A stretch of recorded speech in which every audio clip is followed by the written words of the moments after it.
Okay, so again, welcome everyone. Thank you so much for joining today's workshop titled Navigating Organizational Funding for Home Equity Upgrade Programs in Justice 40 Communities, hosted by EPA's Energy Star and Residential Retrofits for Energy Equity, or R2E2 for short. My name is Stephanie Sosa Coulter, and I am the Deputy Director for R2E2 at the American Council for an Energy Efficient Economy, or ACEEE. You can go on to the next slide. Before we get into the content for today's workshop, I'd like to go over some housekeeping to ensure a safe and productive learning environment for all.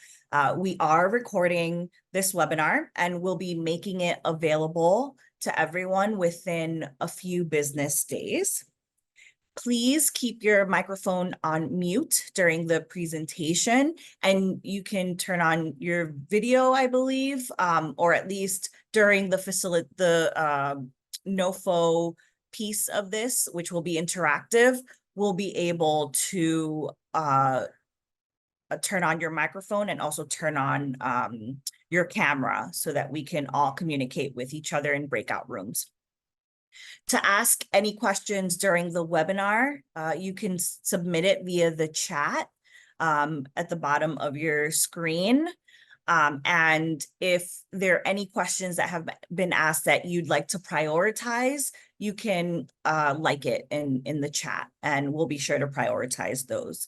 Also, please use the chat to engage in respectful and productive discussion with other participants. And it's a great opportunity for all of you to get to know who's in the room. So this could be a really good time for you to share your name, what region you're located in, your organization, just so that we can have an idea of who's in the space and we can, just get to know each other.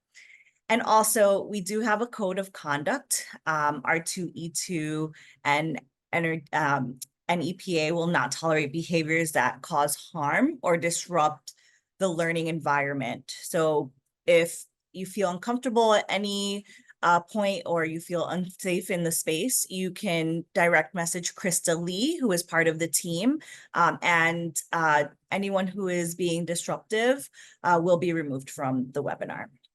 So you can go on to the next slide. So I just want to show you the headshots of all the team members who will be presenting during the workshop or helping facilitate the breakouts for today. So if members of the team can turn on their cameras and just say hello, that would be great. Welcome, everyone. Hello. Everyone. All right. So, hi, everyone. So on to the next slide.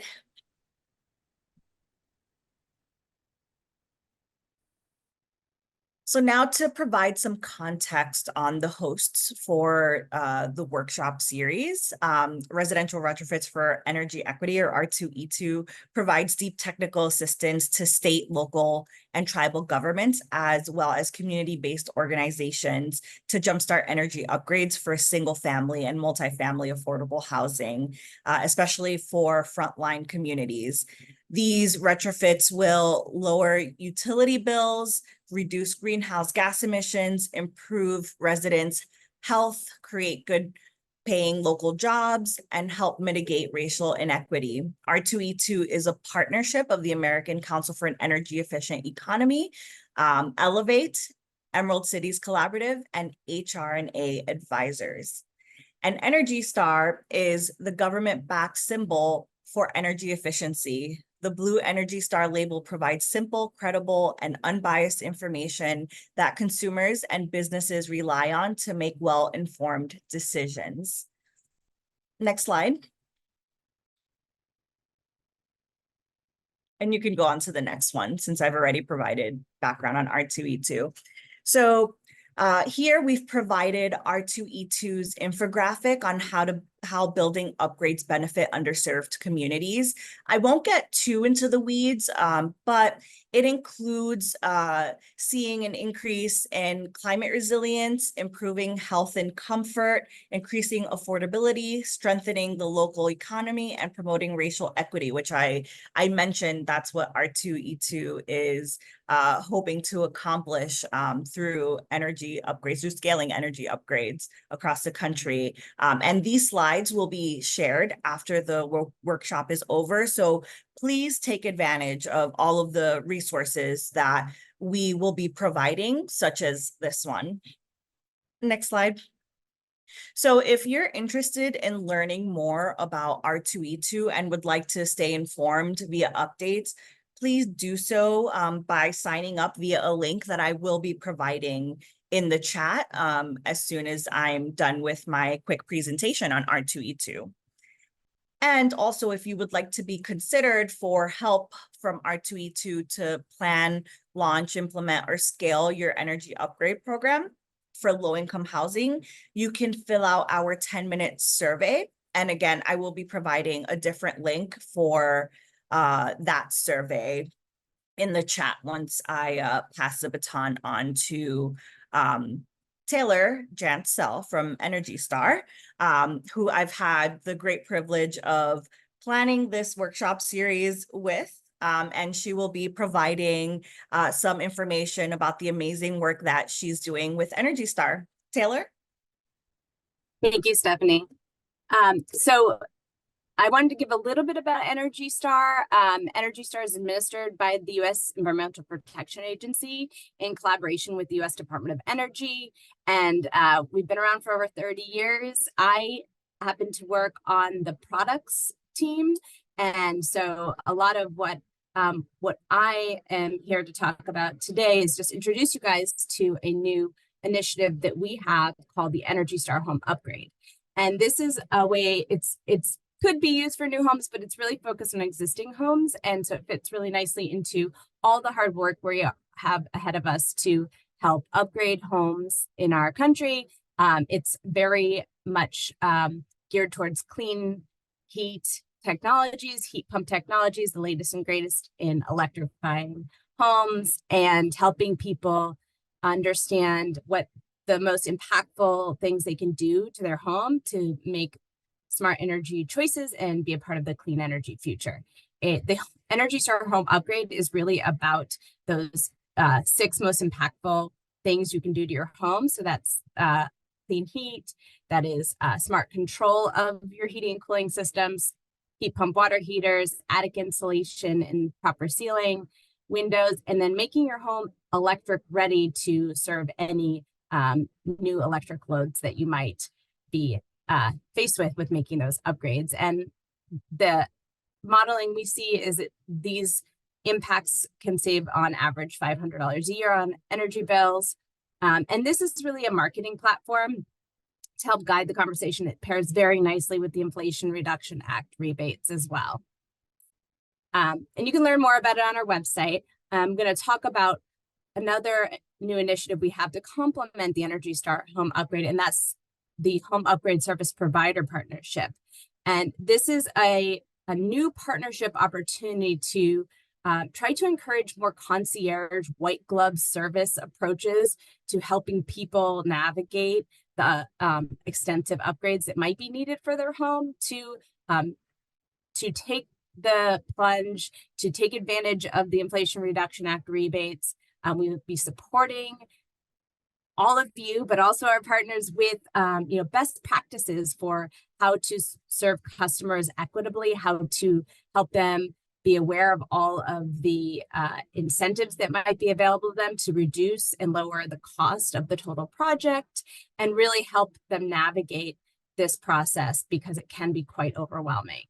So this new partnership opportunity is available to date to apply. It's really about entities that are really serving the whole process, doing assessments, helping subcontract out the installation, all of that. We'll be announcing at the end of the month, this is very soon, our charter partners in this. I saw some of them are in attendance today, which is so wonderful.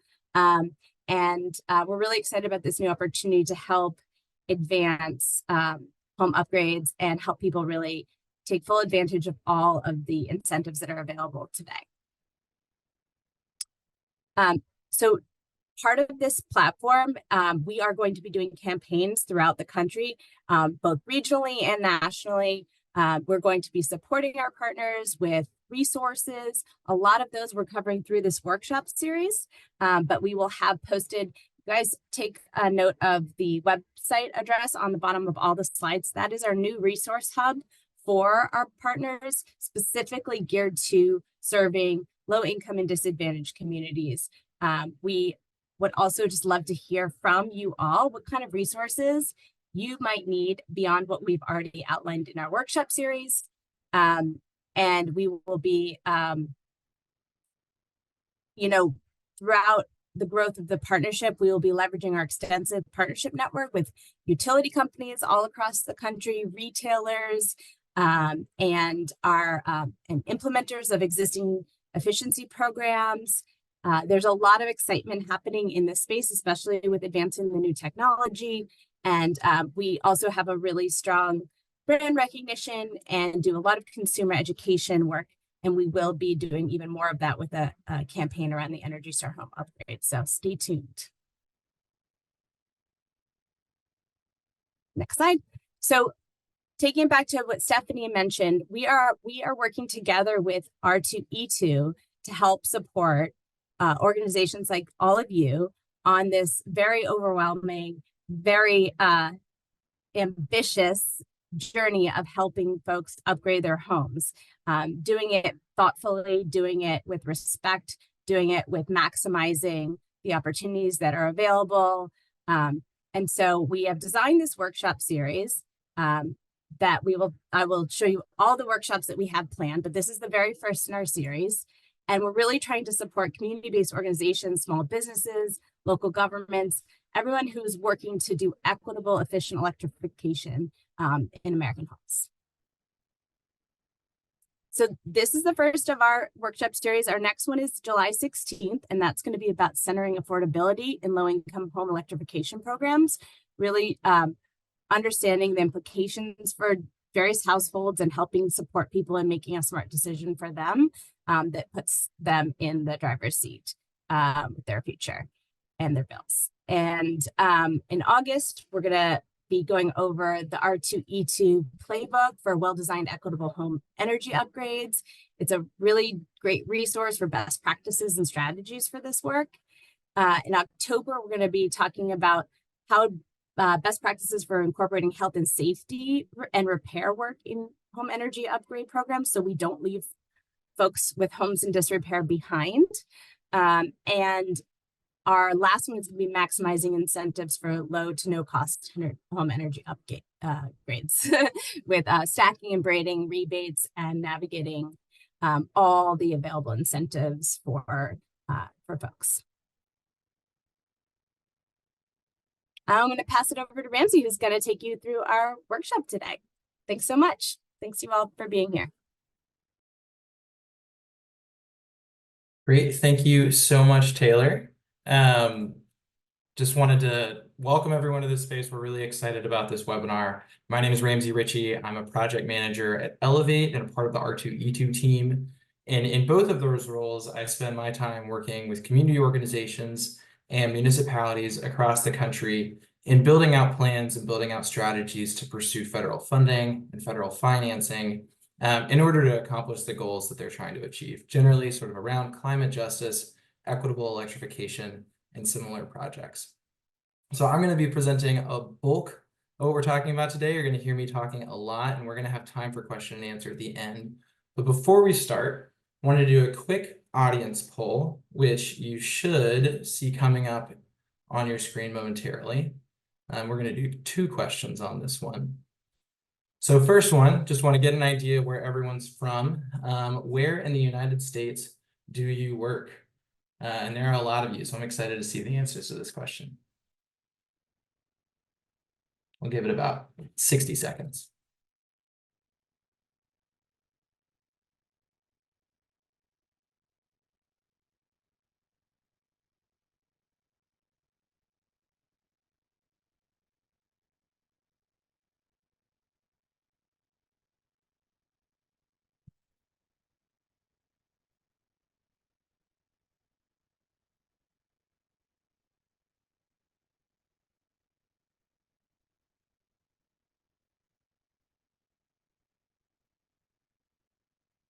Okay, sneaking up on 180 there.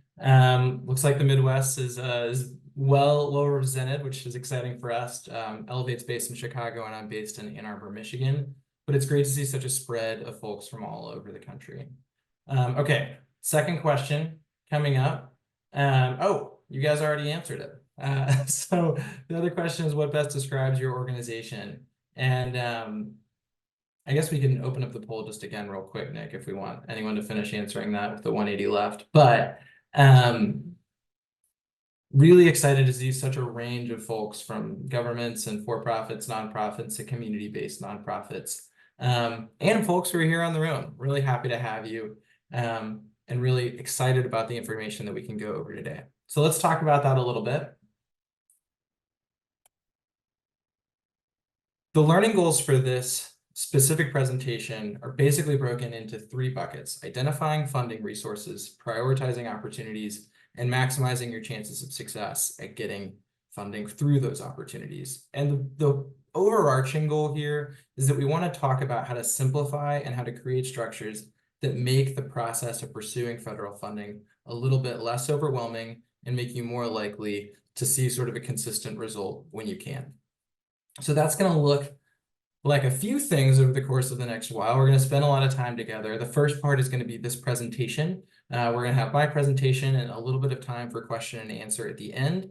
Then we're going to take a nice break so people can reset a little bit, get out of their chairs. And then we're going to take 30 minutes in breakout rooms to do an interactive NOFO, which is Notice of Funding Opportunity walkthrough. And what that's going to be is basically just a sample Notice of Funding Opportunity. We're not going to have to read a whole one, but a fake one that we created to simulate the ideas that we're going through in this webinar and to break out what it would look like to use them effectively.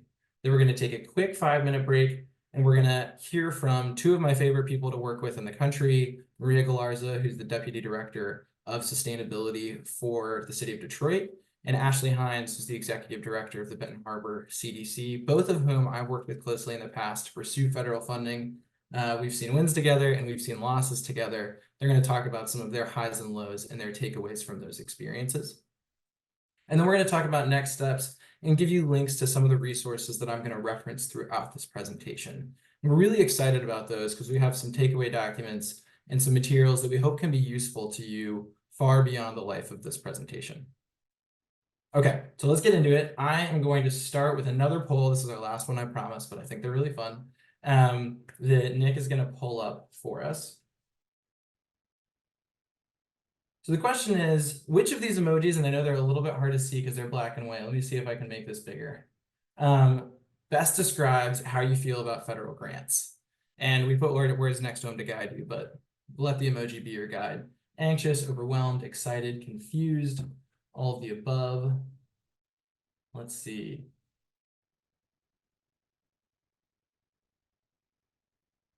I wish you all could see the all of the above emoji was supposed to be the melting face, but it looks like we ended up having to do an upside down smiley face because of Zoom. I'm going to give you about 20 more seconds.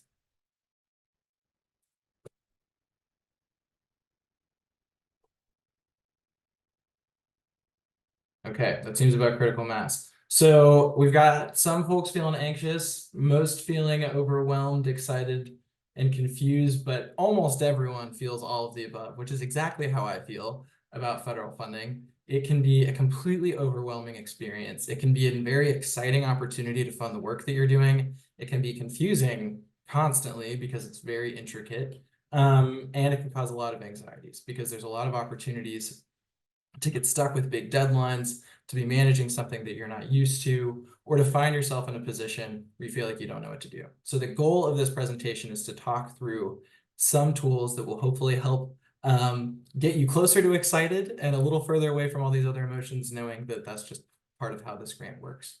But I do want to note that one of the reasons that I think that federal funding and this work can be so difficult is that we're talking about funding work that really matters to us and that provides an opportunity for us to do the work that we want to do in our community.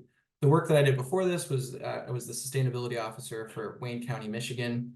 And most of our funding for that work was funded through federal grants that we were able to successfully win. And it was such an exciting moment when we got that funding and so sad when we didn't, because it was the difference between us being able to do the work that we wanted to do and not. And sometimes that's the stakes that we're facing. So all these emotions make sense. But let's get into the presentation.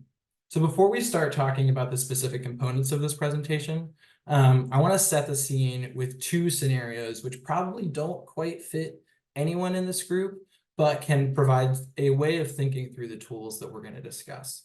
The first, scenario one, we're looking to fund a home retrofit and workforce development program for a low-income multifamily home in an urban Justice 40 census tract. And this is just the picture I have here is a multifamily unit in Detroit's Old North End. That's where I spent a lot of my work, not at the specific unit, but in Detroit, that went through retrofits recently. So something like this in an urban Justice 40 census tract.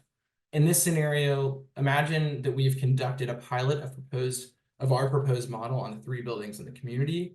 We represent an organization with 10 years of experience providing services in the community, and we have pretty limited federal grant experience and a small team, a full team of 3 who we can scrap together to help us out with writing. The second scenario I want to present here is we're looking to fund 10 single-family retrofits in a rural Justice 40 census tract. In this scenario, let's say we have single-family repair experience, but no specific pilot to sort of show in the grant or in a project. We represent an organization with 3 years of experience providing services in the community, and we have a larger federal grant writing team and expertise in grant management capacity. And this picture is specifically from an organization I've done work with in the past, Appalachian Voices, that does a lot of investment in their community, specifically Southwest Virginia and Western North Carolina, but really throughout Southern Appalachia. So with those in mind, keep them as you're thinking about these projects and sort of imagine what you would do if you were in those scenarios, because we're going to apply those in the breakout rooms at the end, just to think about these projects that we're working through. So let's get into funding. Before we even think about funding, before we start spending any time looking for funding, one of the things that I always do and try to make sure that the organizations that I'm working with have time to do is ask themselves, where do they need help? Every one of the organizations that we work with and that we work in have areas where they have a lot of assets and then have areas where they're a little bit weaker. I think it's really helpful to know those things at the front end, especially when it comes to program design, to grant application, to grants management, so you know who to ask for to help. And the good news is, especially right now, there are a significant amount of opportunities to get help from organizations, from the federal government, from local nonprofits in pursuing these applications. So the ones that I want to highlight really quickly are EPA's Thriving Communities Technical Assistance Centers. These are often referred to as TICTACs. The second are local federal agency representatives that are in your community or operate at least at a regional level. I want to highlight the ones from the Department of Energy, Department of Agriculture, and the Environmental Protection Agency, but many federal agencies have these representatives, and it's worth trying to get to know who they are in your community. The third is the Justice 40 Accelerator, which is a cohort-based model specifically dedicated to community-based organizations pursuing climate equity work in their communities, and specifically in Justice 40 census tracts. It is an excellent program and one that we have a link to in the takeaway document and I think is worth looking at.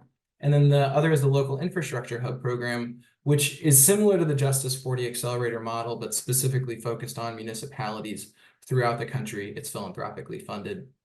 And then the final thing that I'll note is it's possible that there are programs where you all live that provide technical assistance for design, for anything else, out of research institutions, university, and nonprofits. And what I would suggest is just trying to get to know who those people are in your community before you start these processes so that you know all of the tools that you have before you get going.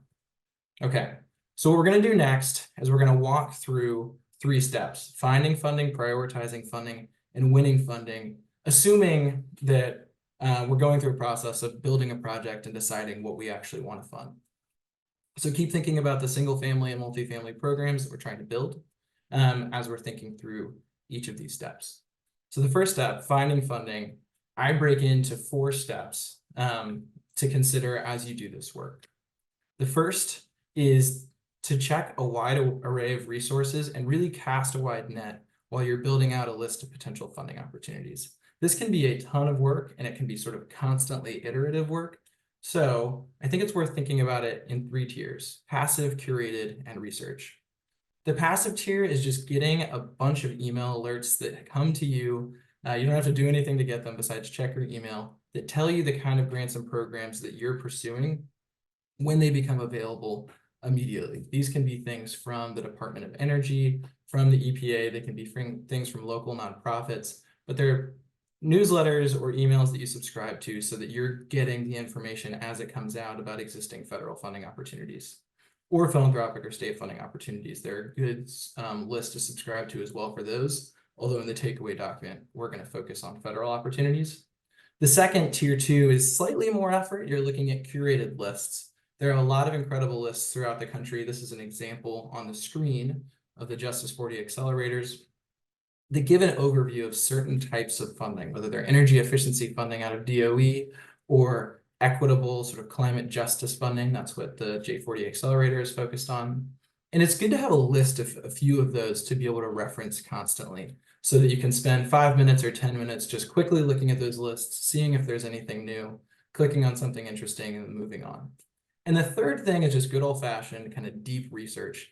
I encourage, especially for federal grants, to do that through grants.gov, which is where the federal government puts all of the federally funded grants.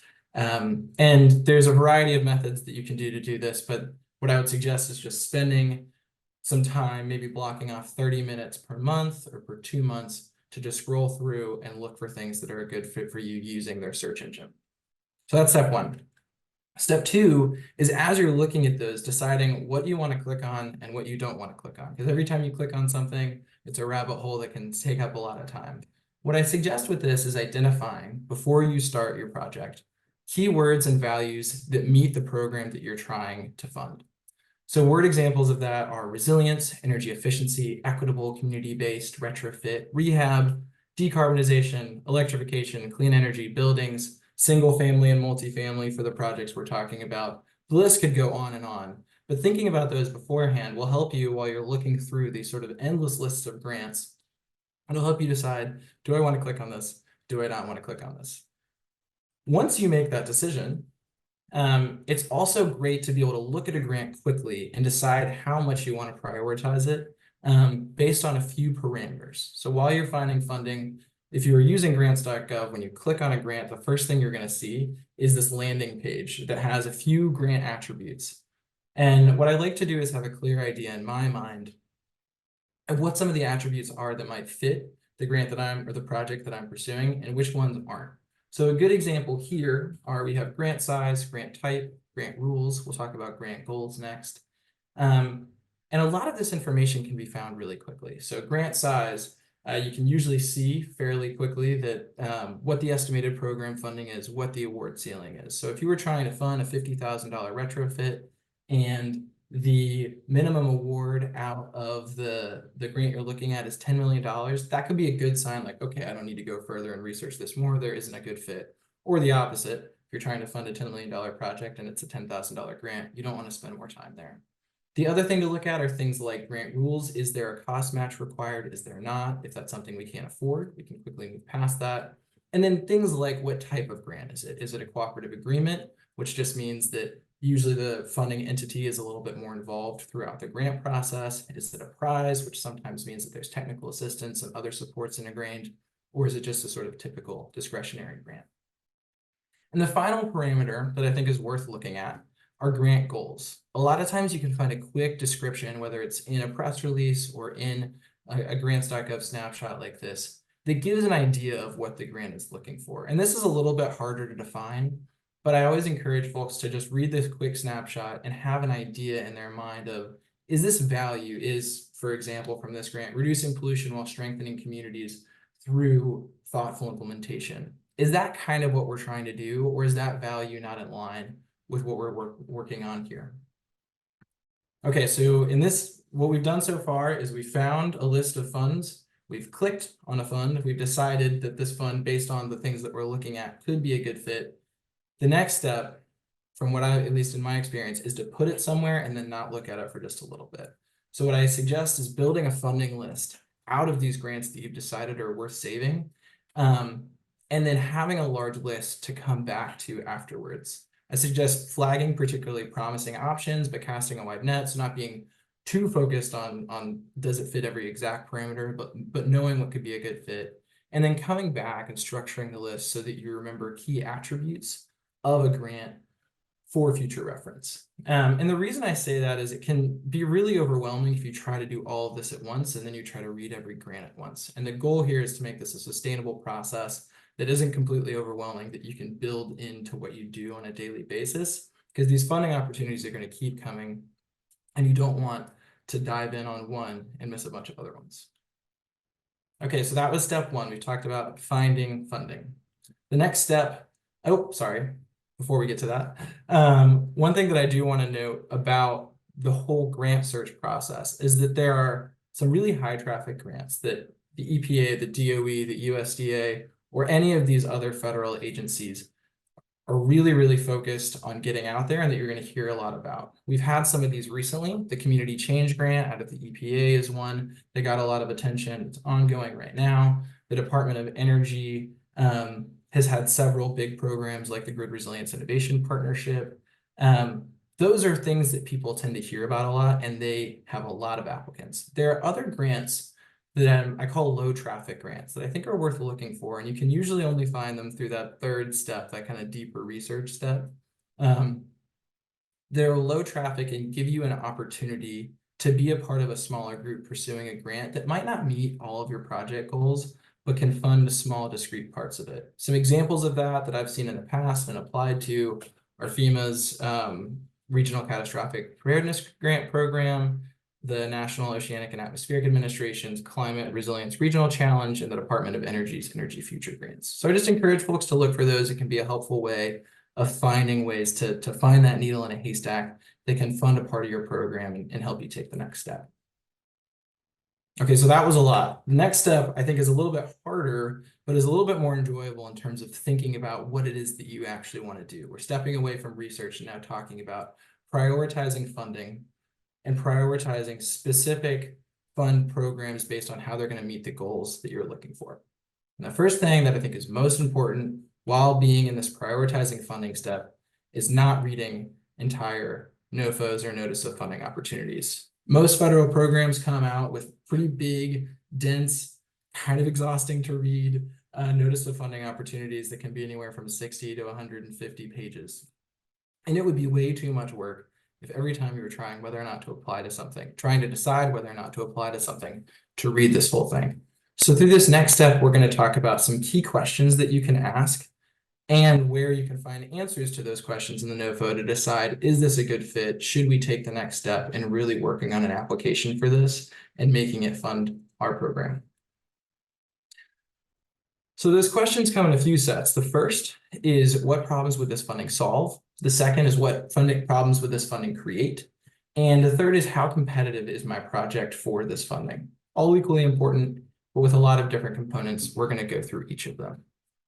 So in terms of what problems would this funding solve, this is the question I think that we're all pretty used to asking, i.e., how can this money and the way that this money is structured help us get where we need to go? And I think there's basically 4 questions that are really worth looking at, but there are many, many others. These are just the examples that I'd like to give. The first is, can it fund a whole or a part of the program that I'm hoping to support? Sounds simple, but there are a lot of funding eligibility requirements, allowable costs that might make a program not be able to fund one part of the program that you're trying to build, but give you an opportunity to fund another component of it. That might be what you want, or it might not be what you want, but it's good to know that. You can usually look in the funding objectives section, opportunity description section, or allowable cost section of a NOFO to learn that opportunity. The second is, does it provide organization-wide capacity funding through indirect costs? This is especially important, I think, for nonprofits and for community-based organizations. But it's really important throughout a grant to make sure that you're getting the operational funding that you need in order to be successful in all of your work from a grant.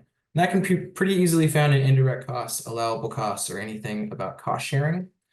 The third, are there any non-monetary supports built into the grant that could help our program? And that's something like a competition feature or an opportunity description. These are programs that might have technical assistance involved to help you apply to a grant, or they might have some other resource that's going to build into the program and, one, help you be successful for the grant, and then in some grants cases, come alongside you and be a resource as you're executing on the project itself. And the final, and this is a little intangible, but increasingly important, is will it enable my organization to be a good partner in the community? What we're finding more and more and more is that all of the work that we're trying to do is community-based work and requires multiple partners in order to be successful. Some grants are really great about enabling organizations to do that by having specific requirements and opportunities through subrecipient rules, by having specific eligibility requirements that allow you to bring in community-based organizations, nonprofits, industry partners that might not otherwise be allowed to be in that grant. But it's good to know that at the front end, is this a value? Will it enable me to be a good partner in my community? If the answer is no, it doesn't mean you shouldn't apply to it, but it's something to know before you start. Okay, the second question that I think maybe we don't ask enough is what problems could this funding create? So big grants are exciting because they have a lot of funding associated with them, but they also have a lot of rules and requirements and regulations that can be pretty onerous. So these three questions are really pretty simple, but very important to think about. One, will we have to change our project scope or goals to accommodate the grant? It happens a lot, and I've done this where you have a project, you see a funding opportunity that could be a good fit, but it doesn't quite feel there, and you try to force it into your program. There's two things that can be difficult with that. One, you're probably less likely to get the grant if your project's not a good fit for it. And two, if you do get the grant, you might actually have to change your project in order to stay in compliance. And that can be a pretty difficult position to find yourself in. I think it's worth looking at funding objectives at the beginning of a grant for that and allowable costs to make sure that you know what's allowed, what's not allowed, and what the goals of the grant are. Second, is my organization prepared to take on the administrative and liability burden of this grant? This can be pretty hard to assess, but the question is basically, can we administer this grant if we win it? And what problems could it cause for us on a liability level? Most organizations need to figure this out for themselves internally, but the place to look is what are the indirect costs, basically, is there funding that will enable us to do this work? What are the allowed award administration information? So what are you being told that you have to do? And then allowable costs, can we add the administration of this grant in as an additional cost on top of indirect costs? And the final question is probably the most important, which is, does my organization have the necessary apparatus? Do we have the right partners in place to complete this project during the grant period? If you get a $20 million grant and you only have 4 months to spend it, more likely than not, you're not going to spend that money in that time. That's an unrealistic example, but looking at the period of performance before you start a grant application and being realistic with yourself, saying, can we spend this money in time, is a really important question to ask, because one of the worst positions you can find yourself in is at the end of the grant, having not spent the money and being in a place where you're out of compliance with the goals of the federal agency. And the last question, which is a hard one to assess, but also equally important, is how competitive is my project for this grant program? This breaks into three questions. One, how does my project score according to the grant's stated assessment mechanism? So usually in the application review information, there's a very clear rubric with specific point totals allotted to every aspect of what you're going to write in the grant. It's great to read that at the beginning and get a good idea, like, can we actually score well on this? Can we not? The second, a little more intangible, is does my project meet the implied values espoused through the grant application? And what I mean by that is, are we doing sort of what the federal agency appears to want to do with this program through our project? You can usually find that in background and grant objectives.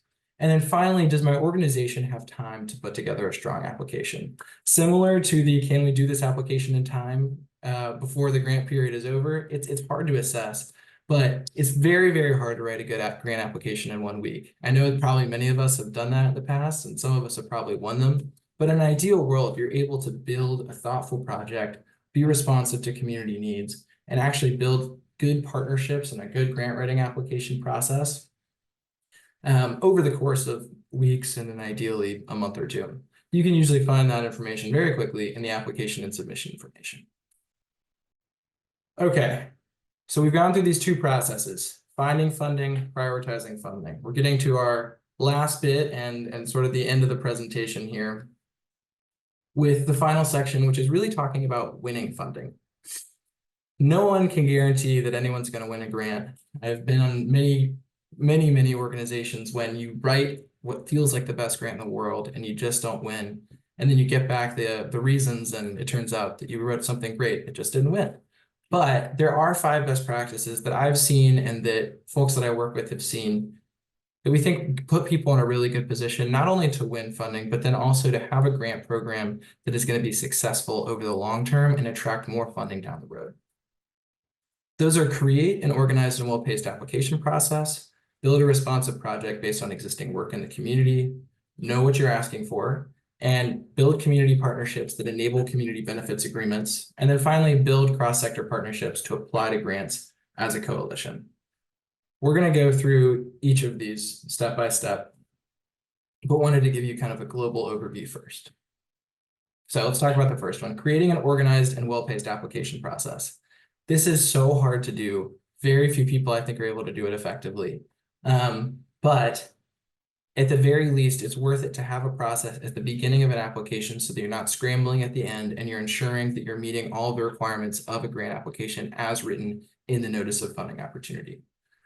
Applications and being successful in them are really all about paying attention to details. So giving yourself time to get yourself organized and making sure that you have effective project management set in place using clear roles, due dates, and review processes that you set up at the front end and then stick to is absolutely the best way to be successful in a grant application. There are a few tools and methods that I have found to be really useful for this. And I'm excited we have in the takeaway document a few examples and templates for these tools, like an application checklist, like detailed project schedules, and a clearly defined meeting cadence, knowing when you're going to meet, who you're going to meet with, and how you're going to complete the work. And the final thing I'll note here is a RACI matrix. RACI stands for responsible, accountable, consulted, and informed. And that's a way of deciding and describing who on a project team is responsible for what. Basically who's responsible for it, as in who has sort of purview of it, who's accountable for it. So whose fault is it basically if it doesn't go through, who needs to be consulted on it, and who should be informed about what's happening. That can be a great way of figuring out project roles early on, which usually you want to do before starting a grant writing process.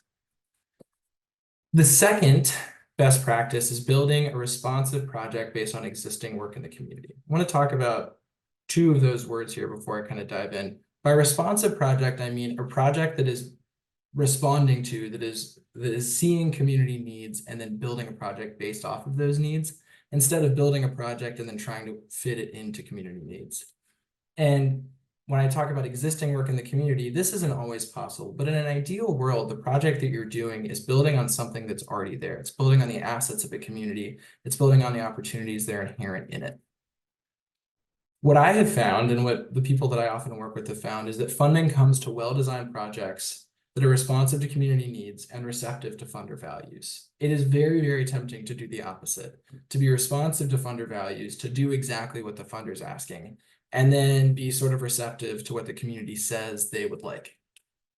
And by community here, I'm talking about community-based organizations, individuals, people that are representative of those that the project is trying to support. The alternative is to be responsive to community needs, to build a project that's based in what community is looking for and find a way to communicate to funders how this is responsive to community needs in a way that they can hear, that they'll be receptive to. It's really tempting to try to fit a project to a grant and not the grant to the project, and that's very understandable, but it's actually, 1, a really great way to create a not very useful project, and 2, often is seen by funders. So if you want to win funding, it's generally important to make sure that the project is built in clearly articulated community needs. And one of the things that I would note with that is that a great project like that can build a funding stack beyond just one funding opportunity or another funding opportunity that can sustain it over time. There are many tools that could be a good fit for thinking through how to be responsive to community values and to community needs. But 2 that we have here, one is a very specific tool. It's a spectrum of community engagement. This is a resource that will link you all to, but provides a really good overview of what it means to actually engage community in a program design process. And the other are community advisory boards, which I really encourage for any program creation or project creation process. I think many of us have probably been on these and seen that they can be dysfunctional or frustrating or not necessarily quick moving, but they provide an opportunity to be in constant communication with the folks that you're trying to serve. And they provide an opportunity to show funders that you've been doing this work since prior to hearing about this grant, that you actually are in a constant state of being responsive to community needs.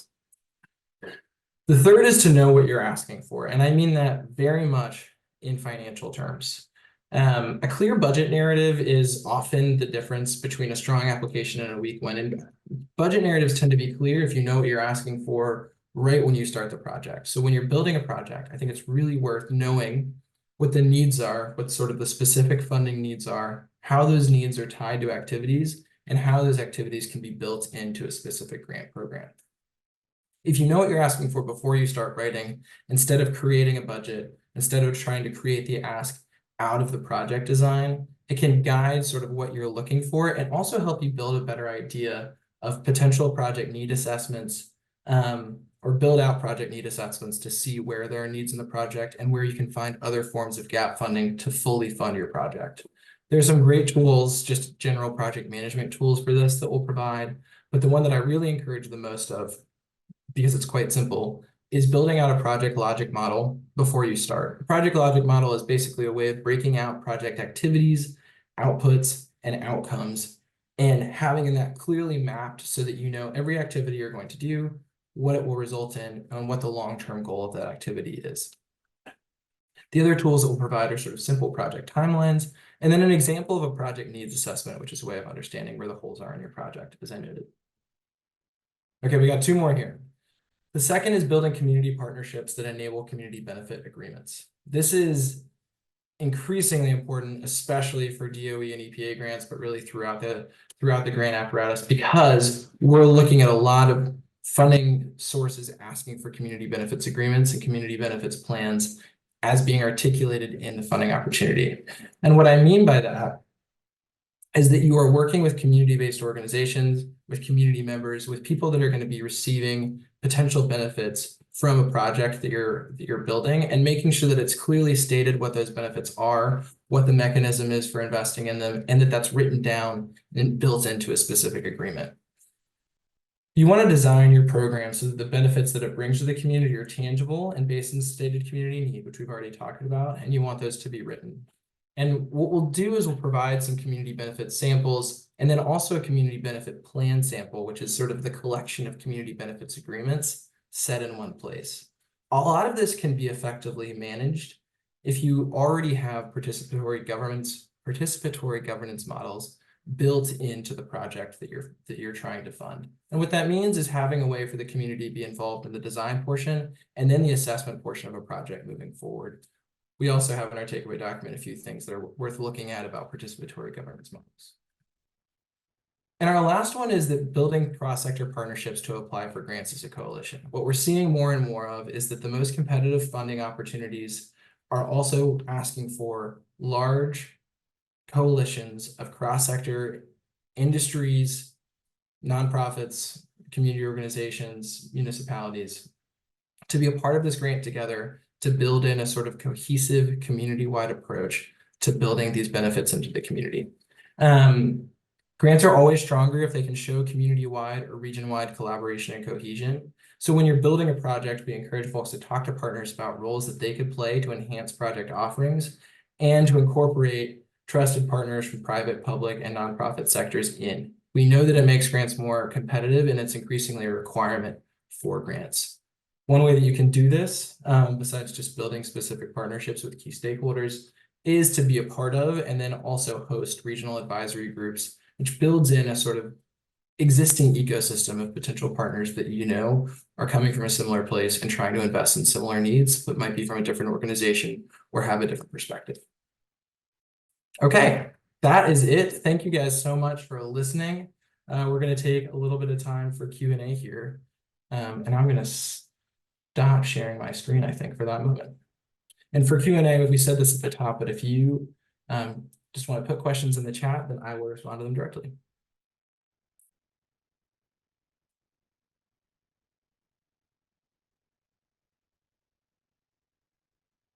And give me a second while I pull that up.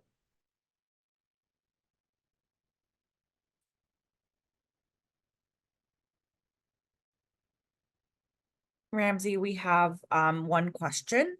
Why avoid the temptation to fit the project to the grant?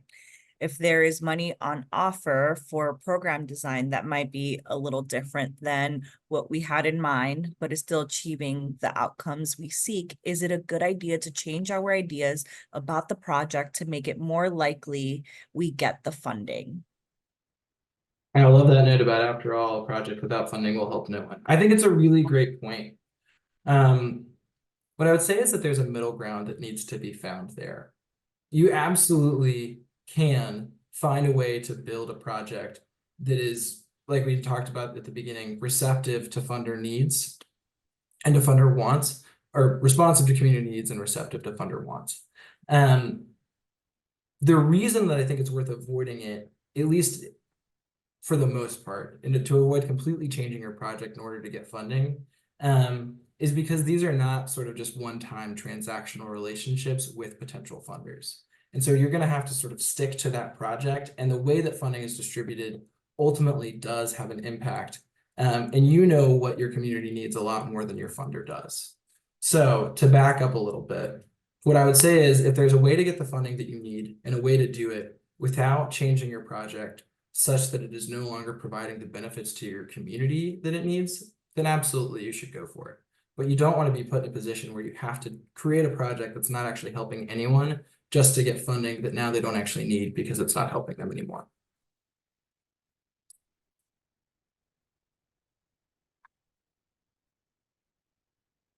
And thanks for that question, Cooper. I see it up there. We got another one. Are there tools we can rely on to go back to on a monthly or quarterly basis and sort to identify specific opportunities, and then use the tool's outputs to review with leadership to help prioritize opportunities? Yeah, Jeremy, that's a great question. I see you're coming from a municipal government in Des Moines, so I definitely understand, at least from my previous experience, why you would want to do that. There are tools, and we'll link them in the takeaway document. For the most part, I would say that those tools are sort of specific curated lists and those newsletters that we talked about. But the other thing that I would encourage is to create your own list, because when you're having those conversations with leadership, you want to have a good idea of what it is that you're putting in front of them. So having that opportunity to look through those curated lists, but then pull out the ones that you think are a really good fit, will make it so that leadership, one, doesn't feel like their time is wasted, and two, will give you a better understanding of those grants so you can answer questions. Anyway, not to advise about how you should talk to leadership, but I found that to be helpful in my experience when working with executive leadership in municipalities. And I love the climate program portal. Thank you for adding that, Kelly. That's a great example. Great. So we have another question here. Do you have a sense for how long this funding will be committed to this kind of work, or how susceptible it is to election cycles? That is a great question. And I don't have a really succinct, quick answer to it. There's probably a political science answer to that question that I'm not qualified to give.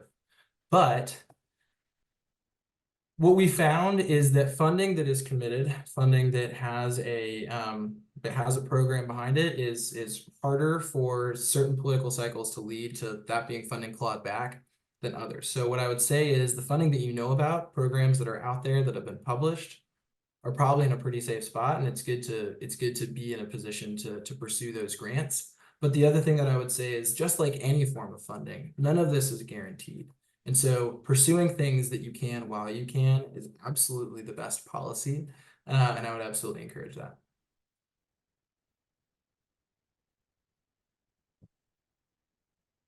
Thanks, Ramsey. It seems like we're getting some more. For smaller CBOs and or small businesses, although all you suggest is excellent and well worth doing, it can mean that little else can be done while focusing on funding.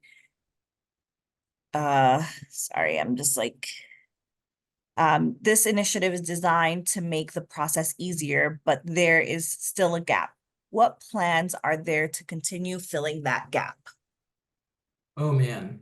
Yeah, thank you for that question, Sandra. I think that that's one of the fundamental questions that philanthropy and community-based organizations are working together to figure out across the country. The federal government is working on trying to understand that better.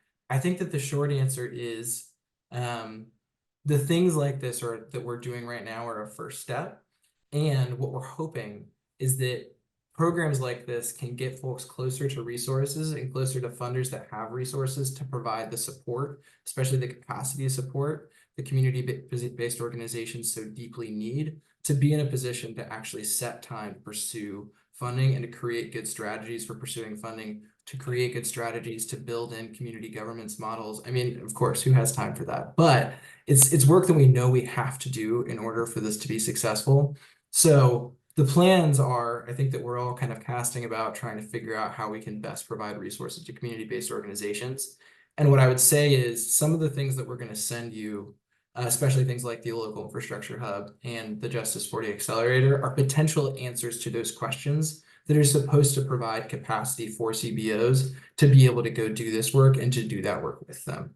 So I would definitely encourage you to follow those links. And then if you find them to be helpful programs, to advocate in whatever community you can advocate in for more programs like that. Because right now we're doing a lot of funding programs, but maybe not funding enough capacity. And I'm hoping that's something that continues to change. Thanks, Ramsey. So we have a question for Energy Star. Taylor, if you're available, maybe you can answer this question. Is there an estimated average cost for carrying out the 6 recommended retrofits in Energy Star home upgrade program? How does this program apply to construction of new homes? Yeah, so this program was specifically designed to support retrofits. We have another program at Energy Star for new homes, and I definitely encourage you guys to check that out if you're not familiar with it. For new homes, it's much more comprehensive. This is mostly for existing homes. It's a different approach. Some of you may have heard of home performance with Energy Star, which is a very rigorous process. This was meant to be a little bit more piecemeal. It can complement and pair well with home performance with Energy Star or any existing programs. It can be done piecemeal. It doesn't have to be all at once. So it's also creating a roadmap for folks depending on what their home is ready for. So they might not need a water heater replacement, or their HVAC might not be ready to replace. So it doesn't have to be done all at once. It can be done over time. We have a nice set of materials that can help people on that journey and like check off what they've done so far, use it for record keeping, tax incentives if they're eligible. The cost of all these measures really ranges significantly based on home size and where you are in the country. So we don't have like a general estimate.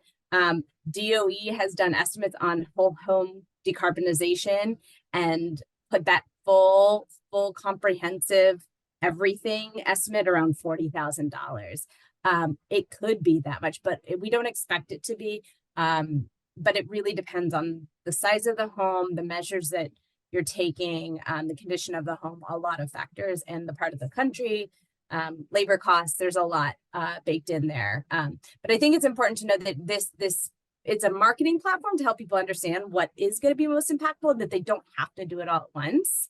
We certainly want to encourage pairing most impactful measures. So for example, sealing and insulating before you do an HVAC replacement is really critical to doing a right sizing and making sure you're not buying a HVAC system that's too expensive or too big for the home if you've already taken care of your leakage. So there's a lot of those pairing together also with the smart controls that go well together, but you don't have to do it all at once. Hopefully that's helpful.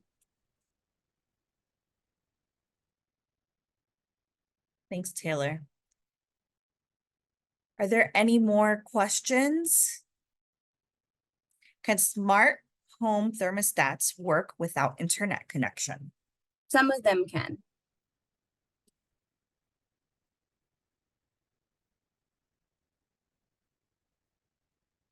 Yeah, and we are capturing all the links that, like, it's so wonderful that folks are sharing additional resources that we haven't mentioned today. So we're going to capture those and put those in the takeaway document for folks as they're related. So we have some more questions coming in. Amazing.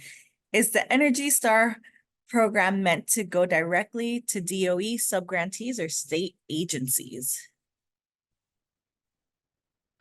So the Energy Star Home Upgrade program that I'm talking about today is more of a consumer awareness initiative, and we have a partnership for entities that are basically coordinating and making the process easier for getting home upgrades. It's not specifically tied to DOE or state agencies, but it pairs really well with the Inflation Reduction Act rebates. So the homes and HERE rebates are complementary because they're covering the same types of measures. So it can be used as educational, and the tools can help you. They're complementary to one another. Hopefully that helps. So as we have partnerships with states and utilities, they're leveraging these assets, and you can think of it, it's more just like awareness. A lot of it's awareness and supporting people on this journey. Hopefully that helps. And I'll drop a link about Energy Star new homes for folks. Thanks, Taylor. We also got a question, what program is for new home construction? Yeah, there's We'll drop Energy the Star link. new homes. Yeah, I'll put a link in.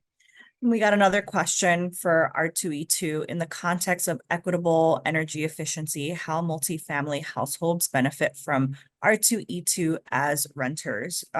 So as I've mentioned when I gave a background about R2E2, we are providing opportunities for CBOs, for state and local governments and municipalities. And the end goal is for tenants, whether they're owners or they are renters, to benefit from the types of services that we are providing. And although we're not providing direct services to renters, we're hoping that the work that we do through our technical assistance does help renters directly. And so the goal is to improve health and safety and comfort for renters, also increase affordability and lower utility bills for them, to create jobs, and also to benefit communities that have once been left behind when it comes to energy efficiency and programs. Seems like my camera was off there. So I hope that helped answer your question. But if anyone else from the R2E2 team would like to add to that, please feel free to share.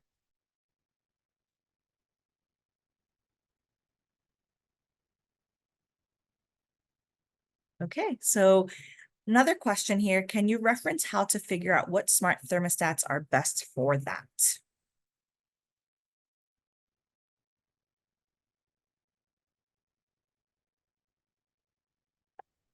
I think that was not being connected to the internet, Taylor. So I think that one might be for you. Yeah, I'll have to follow up afterwards. Okay. I don't have that at the top of my head right now, so I Okay. can look into that and get back. All right, thanks, Taylor. Let's see, do we have any more questions? I'm not seeing I any. see there's one about the Energy Star Home Upgrade Service Provider Partnership. So we have a big announcement coming up at the end of the month. That's just 6 charter partners. Only one is national right now, and some are very state specific or regional. This program is just getting off the ground. So this workshop series is also an awareness opportunity for folks about the new partnership opportunity. So please do share the opportunity with organizations and companies that you guys think might be a good fit. They have to do a variety of different of the measures. They don't have to do all 6, but they have to do at least 3. They can't just be like a standard HVAC contractor or an electrician that only does one product. But we are just getting off the ground with this partnership. So we do hope that we will have partners available throughout the country, but it is very new. So yeah, and Quick Carbon is one of our charter partners. Is joining us today. So lovely. So excited to have you here. So Ramsey, I have some other questions for you. How can organizations become prepared before a specific grant opportunity is identified? That's a great question. To the extent possible, and I just realize this is a big ask referencing the previous note about how little time, especially smaller CBOs have. I would absolutely suggest trying to do all the things that we talked about here as a practice actually before you identify a grant opportunity. So having an idea of what an ideal program is or what a sort of hopper of programs are for the work that you're trying to do, having an idea of the partners that would be involved in it, having conversations with those partners, and building out relationships with community organizations, other community members that you might be serving, to get a good idea of what it is they actually want. If you can do that, I think it is an incredible service to your community to have those projects prepared. And two, it will make you significantly more prepared and eligible for a grant if you've already built in an idea of what needs to be done in the community before funding's available for it. It's a real proof point to the departments that you're potentially applying to that this is real work that is really responsive to community needs and not just people chasing after dollars from grants. There's also probably a whole thesis that you could write about that question in terms of things that you can do beforehand. So hopefully we can add more in the takeaway documents that we have to be prepared. I have another question for you, Ramsey. Can you say more about what a community advisory board is? I saw that. I wish I'd gotten to spend a little bit more time on that.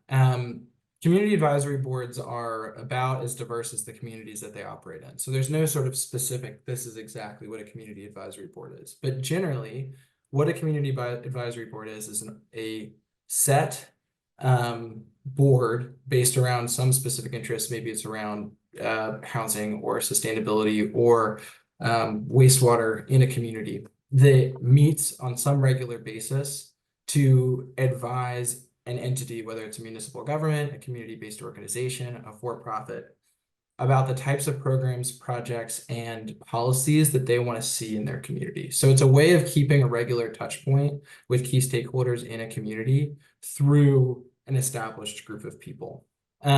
Some cities and some organizations have these formalized. Some for-profits are required to have them as a result of specific actions that have happened against them. Some have them because they want to know their community better. So there's a lot of different models, and that's another, I think, link that we can provide in a takeaway document. But the general idea is you have an infrastructure set up where specific community members have an opportunity to voice needs, frustrations, and opportunities to you, or you get to do that to an entity. So what I advise, especially for community-based organizations, is if your municipality has a sustainability community advisory board, if it has a buildings community advisory board, trying to find ways to get involved in that and getting connected to all the other folks doing that work in your community. Thanks for posting that example, Jennifer. I really appreciate that. So we have about 5 more minutes for Q&A. So maybe we can just leave it open, leave the chat open for questions. There are any final questions that want to be asked? Okay, we're not getting any questions, so it seems like we are ready to move on to our 15-minute break. Hey folks, so we are going into the case study part of this presentation. And this is the last part. After this, we'll have a little bit of time just to go over next steps and resources. But I'm going to start by introducing our presenters today. The first is Maria Galarza. She is the Deputy Director for the Office of Sustainability at the City of Detroit. She and I have worked on several projects together in the past. And then I'm actually going to have Ashley Hines, the Executive Director of the Benton Harbor CDC, present for us first, and then Maria is going to go after her. Ashley works as the Executive Director, runs Benton Harbor CDC and Benton Harbor, Michigan. We've also done a lot of work together. She's applied to many grants and has a lot of experience in this space. So I'm going to flip over to your slides, Ashley, and then we'll come to you. Oh, great question, Mary Jo. CDC is Community Development Corporation, and I will let Ashley speak to that now.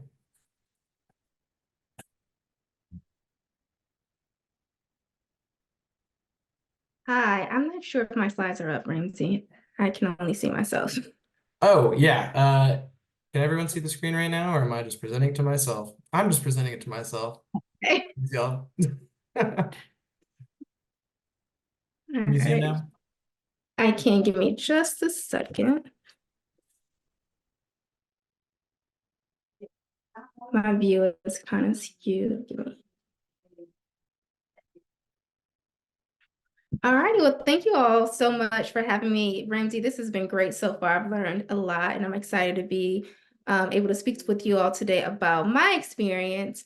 As Ramsey mentioned, my name is Ashley Hines, and I serve as the Executive Director of the Benton Harbor Community Development Corporation.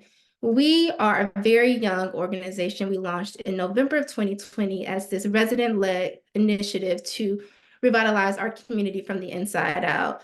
Benton Harbor is a small waterfront, predominantly African-American community in Michigan that has seen a lot of development in certain areas of the city, particularly downtown. And we launched this initiative as a way in which we started to see some revitalization in the inner cities and to ensure that revitalization happens in a way that centers the voice of the community and also ensures that there's equity and it prevents displacement over time. So next slide, please. So in doing our work and growing as a CDC, we have programming and we operate in various capacities: social cohesion building, food sovereignty, and also housing. And so as Justice 40 initiatives became more prominent in our community, we started to be contacted by several organizations who wanted to help us build capacity and grow in that space. And so for us, being a very young and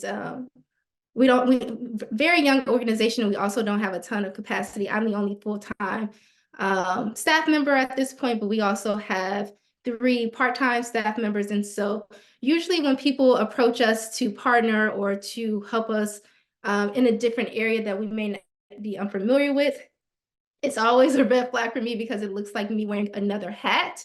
And so as we started to explore energy efficiency and other sustainability initiatives, we really had to figure out if it was something that our organization could handle and if it was in what the priorities of the communities is. Being from a small community, there are a lot of systemic issues that we have to address. And so it can be easy when you have an organization who's on the ground doing the work to feel like you have to do everything, or from a community member standpoint, because you are a trusted source, they expect you to do everything. And so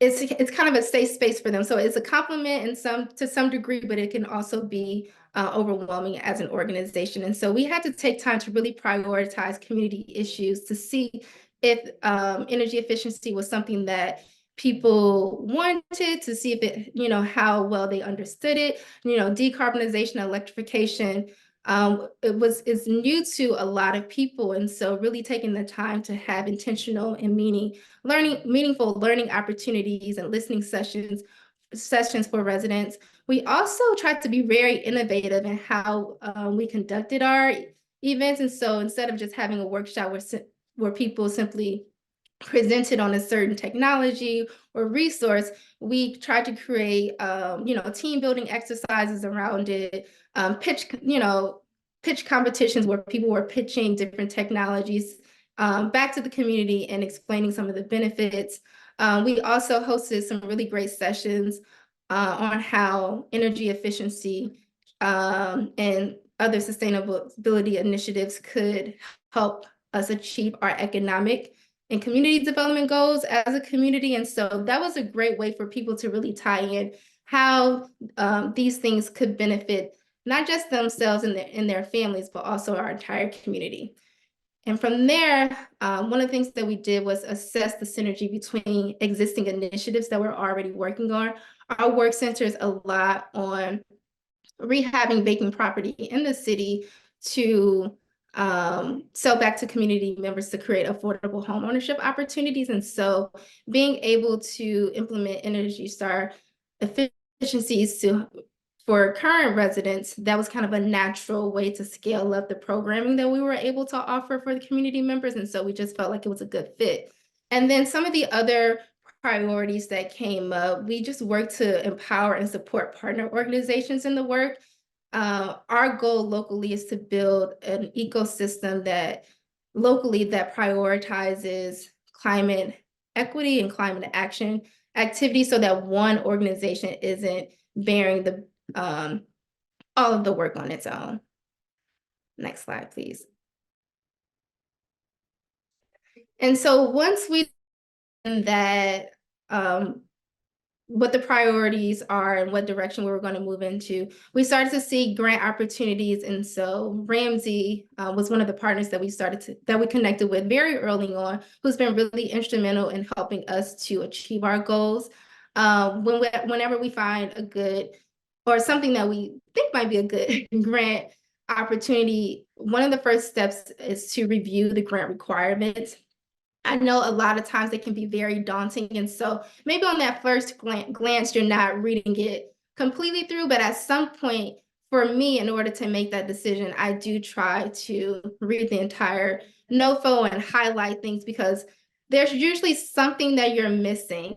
I know that sometimes there may be titles of grants that seem like it may be in alignment with what you're trying to do, but when you start to read the specifics of it, you find out, okay, this doesn't necessarily fit.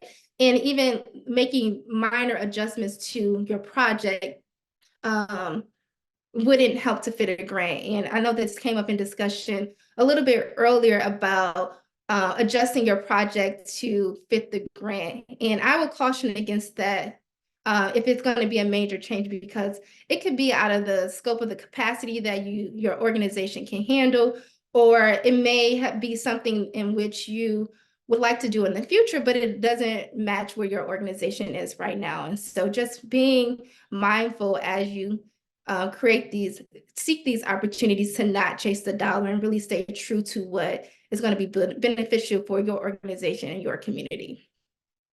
Another tip I have would be clear communication with grant support team. Ramsey and I, we just have this open line of communication, honest communication where I trust into me and vice versa, and just being able to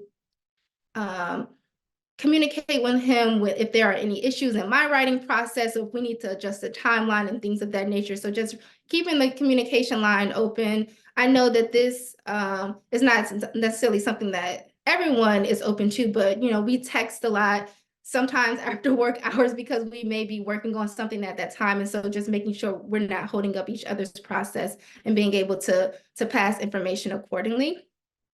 Another step I would recommend that was also mentioned is create a project roadmap and clear logic model.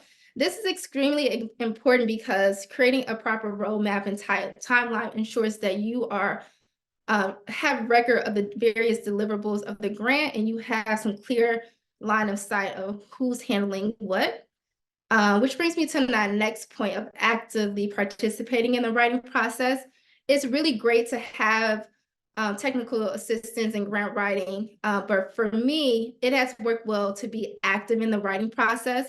When we first launched as an organization, and I actually founded the organization as well, I was working a full-time job, and so it's just easier to hire grant writing support. And one of the lessons that I learned very early on is that your program and your project better than anyone else. And I think that there's only so much that you can convey in writing and in speaking to people and telling them about your grant. But for me, I found it to be very helpful to actually be a part of the process, because you're able to speak the language of your community and represent your community in the best way. And a lot of times when you're working with people who are unfamiliar with your community, they may not necessarily capture all the things that you're trying to say, or they can take you well beyond the scope of what you're actually trying to do in your project, in this hopes of finding alignment with the grant that may not fit. I would also suggest make note of submission deadlines. So again, following that timeline and just making sure that you have all the moving parts that you need for your grant by the submission deadline. So They change often. Sometimes you may be used to a Friday deadline, but there are some that you see in the middle of the day, or I'm sorry, middle of the week at 3 o'clock. And so just being mindful of when the deadline is. And then my last point would be ensuring that your financials and grant portal access is up to date. So those, yearly things that you have to do, like audits and 990s, especially as a smaller organization, is just really important to ensure that those things are kept up to date. Your grant portal access, whether that be grants.gov or another institution, your state grant portal, unique identifier ID, and ensuring that that is, kept current and things of that nature, so that when it's time to take advantage of the opportunity, you're not pulling from behind. And so those are the things that have been very helpful in our grant writing process and my working relationship with Ramsey. It's just been, as a smaller organization, it's been a tremendous help to be able to have that type of support. And so I think that programs like this can really help elevate and bring and build capacity for smaller groups. And so I'm just really grateful for the opportunity. And I'll pass it back over to Ramsey. Thank you so much, Ashley. I really appreciate you referencing those sort of final detail notes, because, man, I know that we've run into that, and I've run into that a lot, where you realize you don't have a grant portal updated, or you realize it's a 3 o'clock submission and not a midnight submission, and it's tough to find those things out at the very end. So thanks for calling that out. We'll have time for questions at the end, but I'm going to pass it on now to Maria Galarza, who, as I said before, is the Deputy Director of Sustainability for the City of Detroit. So to you, Maria. Thank you, Ramsey. So yeah, hello everybody. My name is Maria Galarza. I am the Deputy Director here at the City of Detroit. Our office actually started in 2017. And we have a new director, Fira Rushton, who's at the helm. We recently published our Detroit climate strategy, which focuses on 4 priorities. And this is important because I'd imagine that each of the cities where you guys might be coming from might have a similar document. So for our city, we are prioritizing sort of this idea of transitioning to clean energy, increasing sustainable mobility, accelerating energy efficiency, reducing waste, and prioritizing vulnerable residents and increasing resiliency. Our strategy has 35 actions with 3-year targets. So we are definitely planning to be really aggressive. And if you want to learn more, definitely check out the website and the climate strategy, which we worked really hard to make it as sort of resident friendly and not super sort of scientific and jargony. So definitely I encourage you to check it out. Next slide. So keeping sort of the theme of the webinar, I think some things to keep in mind as you are looking for grant opportunities and partnering with your local government is that, cities have multiple departments, and for these grant opportunities, different departments might be looking at these for different projects and different ideas, and be in contact with different community groups. So if you are approaching sort of your Office of Sustainability or your Office of Planning, I would encourage you to start by looking at documents that they might have published on their websites in terms of, whether it's a climate strategy, it could also be, an annual budget or just some stated priorities, and figure out if there's a department that aligns with some of the goals of your organization and the goals of the grant. I definitely encourage everyone to obviously find common ground with these grants. There's a lot of co-benefits that come from implementing some of these projects. So there's definitely room for everyone to find a piece that belongs to them and their mission, while also extending collaboration. For example, If you are really passionate about reducing heat island effect, that could be a great fit for working with your neighborhood parks and your parks and recreation team. You could also touch on health. If you're really passionate about transportation and mobility, reaching out to your transportation departments. And then the third sort of tip in partnering with local government is to really sort of leverage your strength.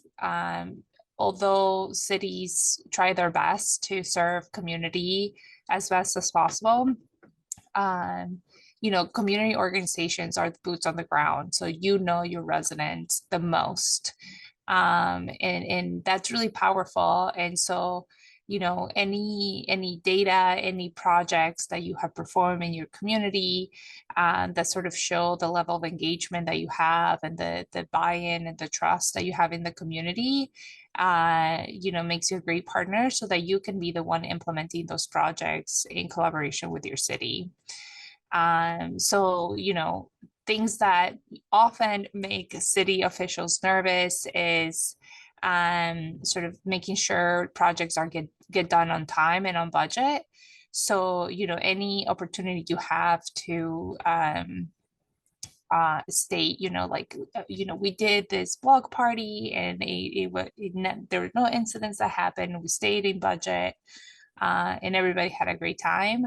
Like those are great examples. Or if you did a cleanup or a park planting of trees, any of those, no matter how big or small, speak to all the coordination and all the hours of work that go behind doing that community work. Similar to what Ashley mentioned, staying true to your organization mission is definitely really important. We are often tempted to kind of shift into roles just to get the funding, but the way that these, especially the most recent grant opportunities are written, have a huge emphasis on highlighting your success and your expertise in community, organizing and community engagement. So definitely stay true to those key, core pillars. Next slide. A few other tips.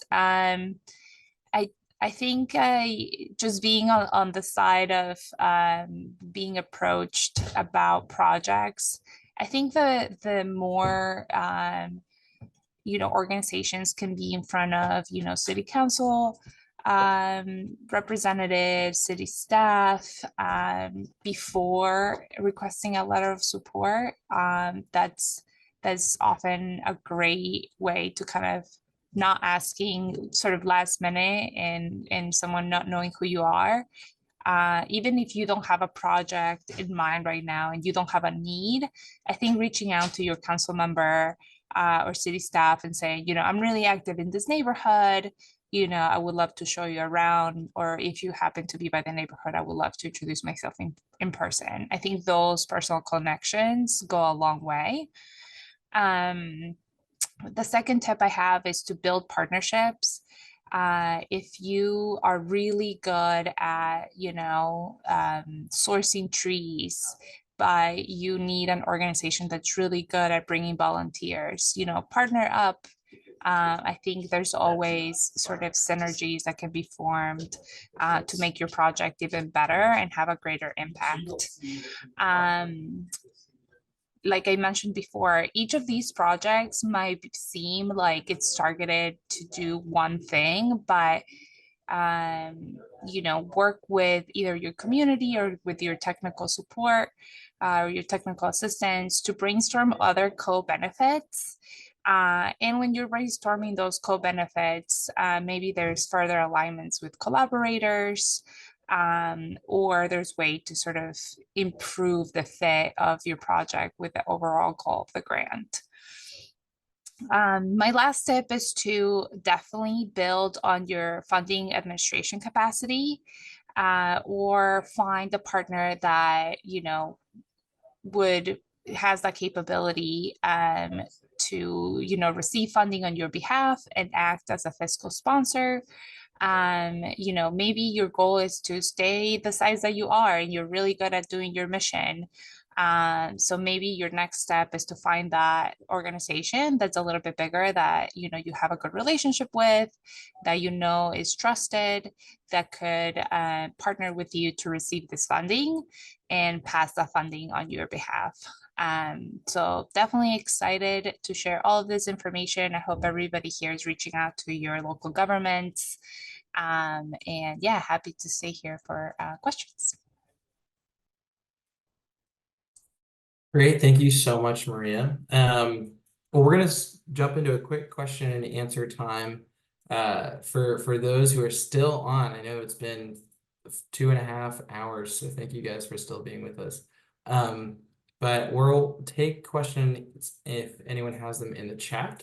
And I'm actually going to be sourcing those. So if anyone wants to put questions in the chat now for Ashley or for Maria, we'd love to take them.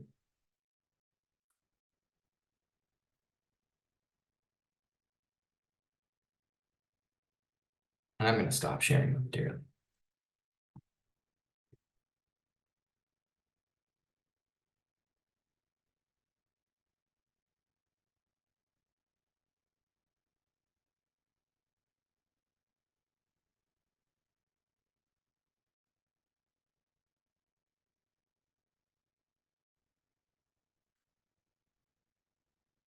And if no one has questions by the end of 3:30, then we'll jump to our next section. Okay.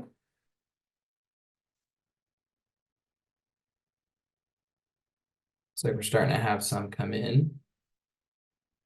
Okay, so our first one, and I'll direct this to both of you, or whichever one of you, Maria or Ashley, feel like answering it. What types of supports do you wish existed from external partners to assist in your implementation strategies for the types of programming that we're talking about?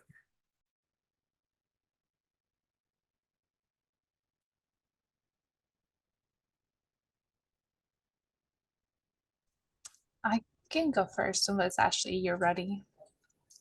No, you can go first. I can go after you. Yeah, I think for implementation, it's often the case that you want to keep community engaged, but it takes time to like finalize all the grant documents. So there's a lot of excitement once there's like funding that comes in, but then there's like a quiet period. And I wish there was like more clear talking points, from like the granted administrator to say, you have the funding in hand to start your project in 6 months or 8 months or a year, and just like be really clear.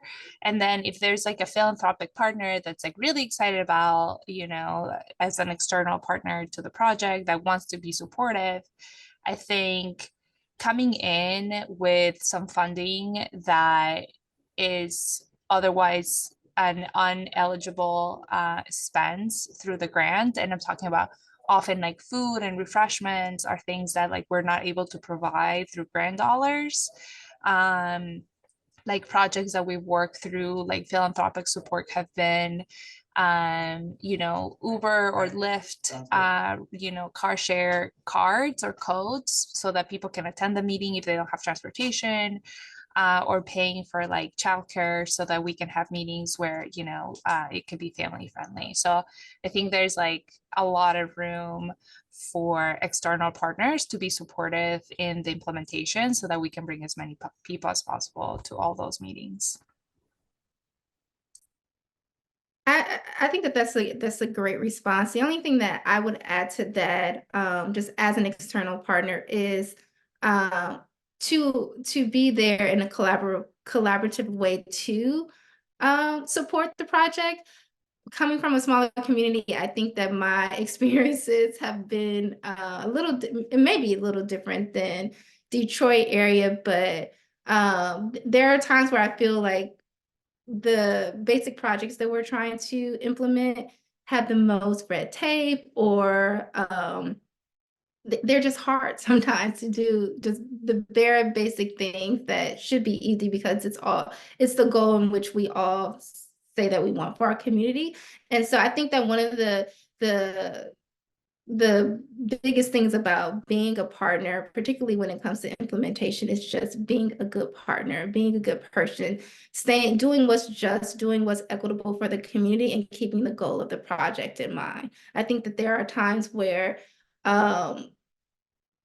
things may not necessarily always be easy as far as the implementation, but if you keep the goal of the project in mind, that just helps to mitigate some of the issues that may arise. Love those responses. Thank you, guys. I am gonna direct this next question to, oh man, it's a good question. Well, maybe you can just both give kind of short answers, and we'll start with Ashley. What advice do you have about team formation? Are you bringing in partners to avoid mission creep versus the admin cost of having to herd cats? And tell me if I'm getting this question wrong, Jonathan, but what I'm hearing it say is, how do you think about the pros and cons of bringing more folks onto a team, especially if those people are going to be part of a grant program? For us, again, I don't know if we're necessarily an anomaly, but I think that our position is unique because of the way in which our organization was founded. We all started off as this volunteer resident-led initiative.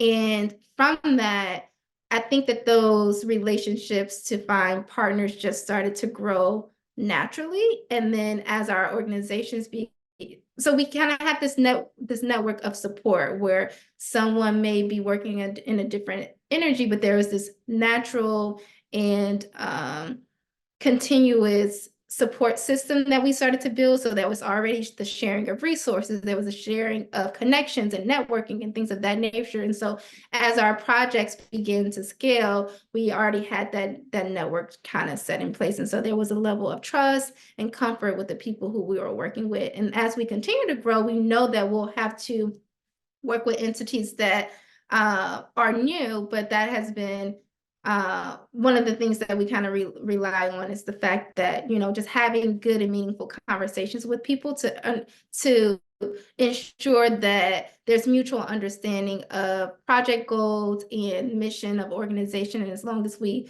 stay true to the type of work that we're hoping to do in our community, that has been one of the things that has been how we decide, okay, this is a good partnership. And Maria, just because I know some of the work that we've done in the past, I'm curious how you specifically would answer the part about assessing the herding cats side of grant applications and project teams and the pros and cons of having a bunch of folks in the room and how you've managed that. Yeah, I think it's always a work in progress, and it always depends on sort of the partners that you have in the room, and the level of sort of the relationship that you have and the clear communication you're able to have, because it definitely it's bound to have some difficult conversations, right? Like there might be times where you have limits and you want to say like, that's a great idea, but that doesn't quite fit with the goal of the grant. So I think like my best advice is to look at the evaluation criteria of the grant and like base all your decisions on that. Like if you want your partners, if a partner is out there trying to create a lot of scope creep or is maybe really excited but not hitting the mark, try to realign or refocus the conversation and say like, hey, 60% of this grant is actually focused on this, so maybe we should spend more time doing this. And that should also mimic the partners that you have in the room, right? Like if, say emission accounting is like 10%, but you have a bunch of people doing that work, like maybe you have to get rid of some of your partners, right? Similarly, on the administrative costs, I think like a more compelling grant is one that's going to direct a lot of the funding to the solution or to the project. So like early on, try to, establish some rule of thumb percentages, say, no more than 15 or 20%, we don't want to devote that, or that percentage is what we want to devote to administration versus 80% to the actual project. And once you're clear, then everybody can start aligning around like expectations of what they should come out of that partnership with. Really appreciate those answers. I'm gonna flip the direction again in terms of this is gonna go to you first, Maria, but I'd love to hear from both of you because you're both total experts in community engagement. But through the work that you have done, what was the most effective community engagement strategy that you employed for any of the initiatives that you're pursuing? That is so hard, because I don't know that I found one that's quite as effective, but I think first starting with the community organizations that are really strong at their mission, and encouraging them to open the door for the smaller organizations that are doing similar work so we can have one-on-ones and reach out. Honestly, like it doesn't matter that it's 2024, like email blasts are still not personal enough for some of the community level work that for us to reach the people that we are trying to serve. So really trying to get at those members of the community that are like the leaders, the gatekeepers, and calling them and making sure they're aware of those grant opportunities, but making sure that like the grant opportunity or the project fits their needs and fits their desire of, the projects that they want to fulfill in their neighborhood. Obviously, like I wouldn't reach out a block club leader for, something really technical. But if they do hear about this, because I remember at the beginning, everybody would say, there's all this funding, there's $7 billion from the EPA, where is it going? And I think like keeping the information flowing throughout the process and throughout the progress of these awards gets you that trust and that community engagement. So it's not necessarily like an effective strategy. Like I don't have like a strategy per se, but I think like over communicating and making sure you're over communicating with those community leaders are like, it's very key. And it's something that I wish I did more of. So not to say that I'm doing it as well as I wish I was, but I think that is something that I think I keep kind of reminding myself and instituting into my process. And then Ashley, I guess, so same question, but I'd love if you could speak to some of the events that you all have been so effective at planning. And I know that you're increasingly getting more programmatic, but if you could speak to some of the specific events that you've done and what's been effective, what hasn't, I think that would be great.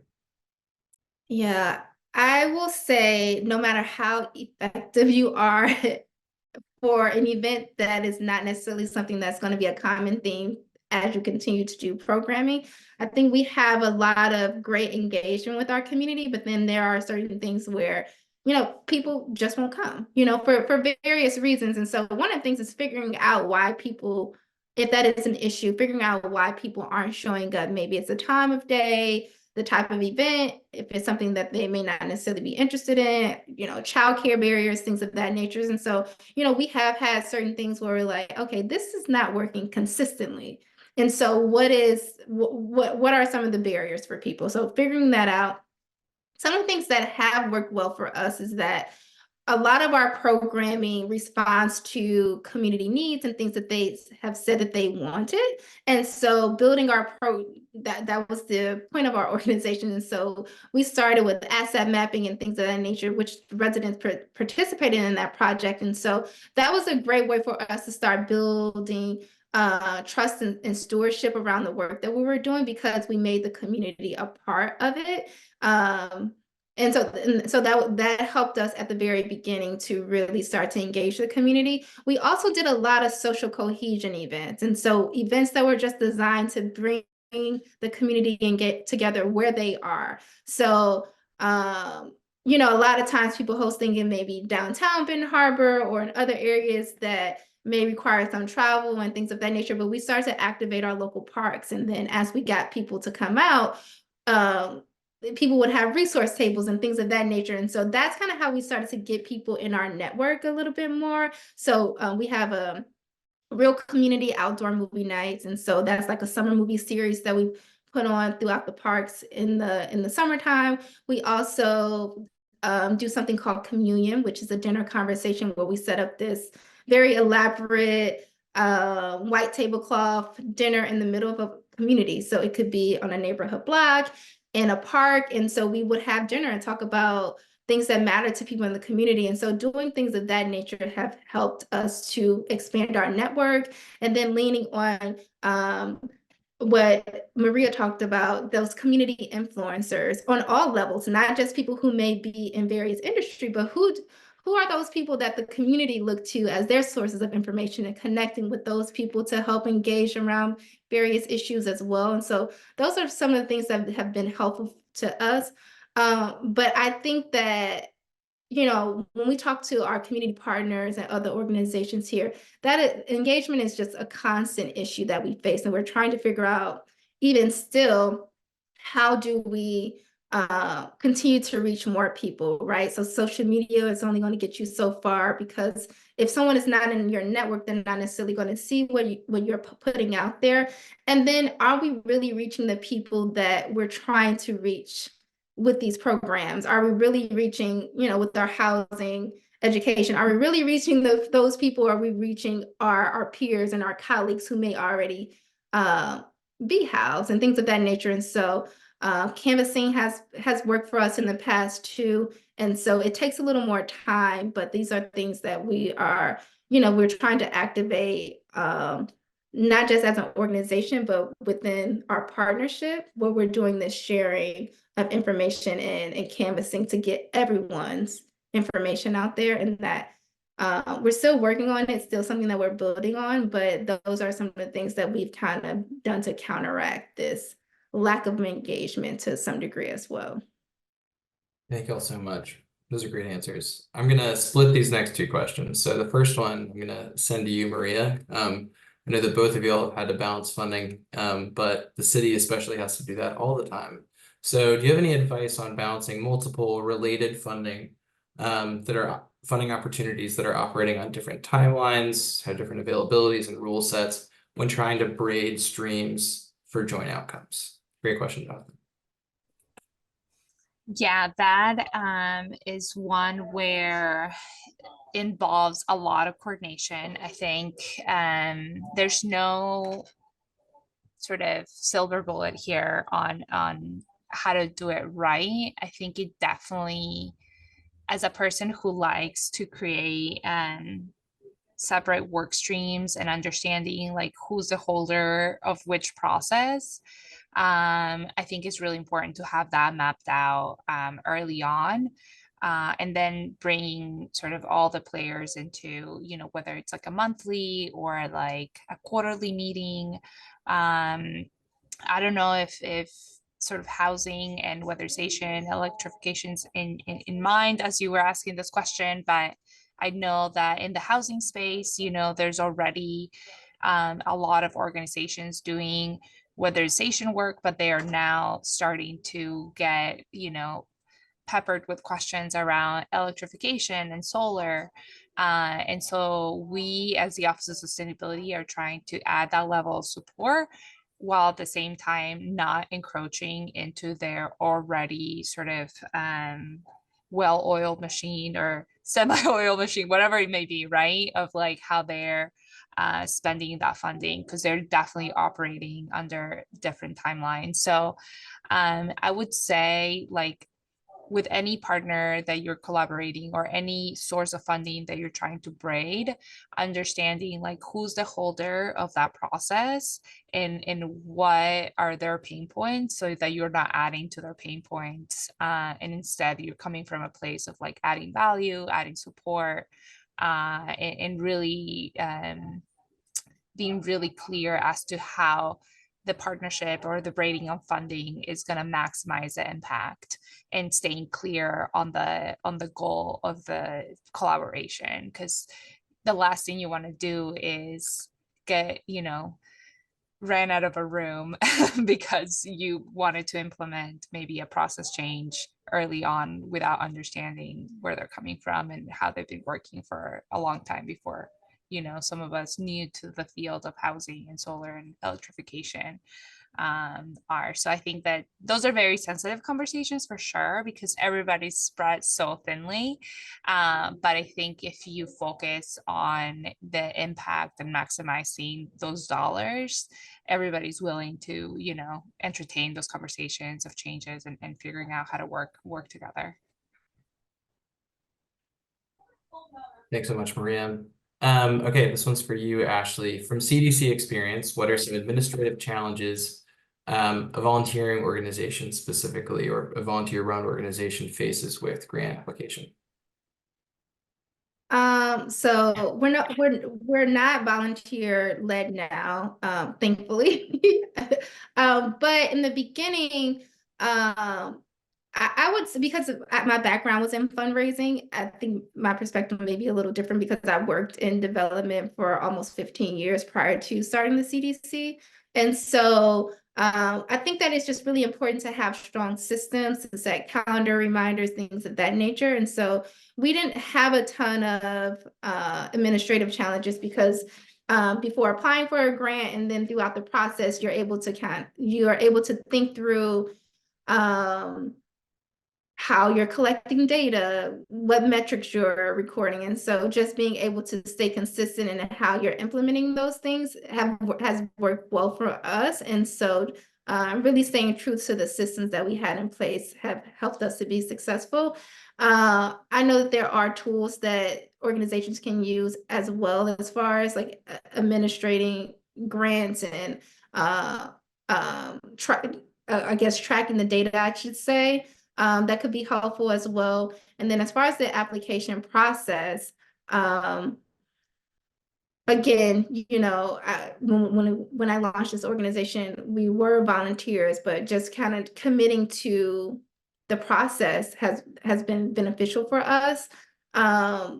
It's not necessarily common that a new organization would be able to land certain types of grant funding. I know that in doing research, is often talked about within the first 3 or after the first 3 years, then typically organizations start to be sustainable. But we did things a little backwards. We actually launched programming prior to having funding for it, which I would not recommend to, depending on the scale of what you're trying to do, but that's what we had to do. And then the work started to speak for itself, and then people, wanted to help us with the things that we were working on. And so that was part of the process that has worked well for us. Got it. We still got a few minutes, so Chantal, I'm gonna add in your question. And I think it could be really interesting to hear from both of y'all on this. So we've got until 3:55, so I'm gonna just ask it to both, but start with you, Ashley. Can you give some examples for affordable and efficient data collecting, things that you've done in the past on community needs? So if I'm understanding this correctly, are you asking about the types of, how do we collect data to figure out what some of the needs are? Affordably and efficiently. Yes. And so the workshops that I talked about in those listening sessions have been really helpful. A lot of times we may set up different activities. Jamboard was something that we've used in the past. We've had some virtual sessions as well. So that's been really helpful and affordable. Using sticky notes and actually prompting questions. We've also created various surveys as well. And we've also attended other community events. And so setting up vendor tables at, community-wide events where people have already laid the experience and the vibe out for you. You just have to come and interact with people. And so those are some of the things that we do in order to collect the information that we need.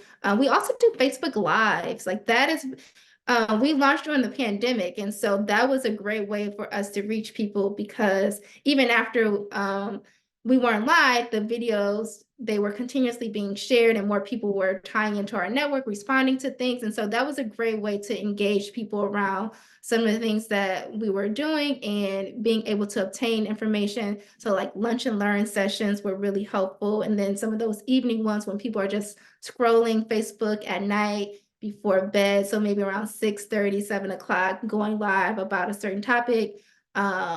We were able to get a lot of feedback from those things as well. Oh, I love that. On the city side, I mean, we've used Google Forms, like I think as a method to kind of deploy a quick survey and try to get some charts. Like it's really good about giving you the information on the back end. For another project, we did have a little bit of funding, but not a lot. We actually created yard signs with a QR code, and you know that was a way to cover like a large swath, like a large neighborhood, and we covered the intersections, and you know we got a lot of attendance to our meetings because a lot of people saw the yard signs, and so that was really a cool way to kind of drive the attendance. And you know, on a separate project where we try to replicate this, we try to sort of make a sign that would be useful for the entirety of the summer, so that there would be always a yard sign there that kept, you know, with a message that could keep people engaged. I think, you know, anytime you can use just publicly available data, I think cities, at least for the city of Detroit, we have an open data portal. There's a lot of information that's like ready for you there. So like you don't have to necessarily go, you know, count houses door to door, or you know, get some of that demographic data. I think you can even call your city and see if they have an open data portal and ask them questions. Most folks that are in the back end, sort of making sure that data is transparent for all residents. I found that they have such passion that they'll be willing to sort of answer a few questions and kind of try to get you the data that you need. So definitely tap into those resources. Ramsey, can I add something to that? Please do. Maria, you mentioned tapping into existing data sources. So like your local planning commission could be really helpful in obtaining various information. But people also love free things. And so one of the things that we did, where we didn't have to pay for it, we were conducting a community survey to gauge trust.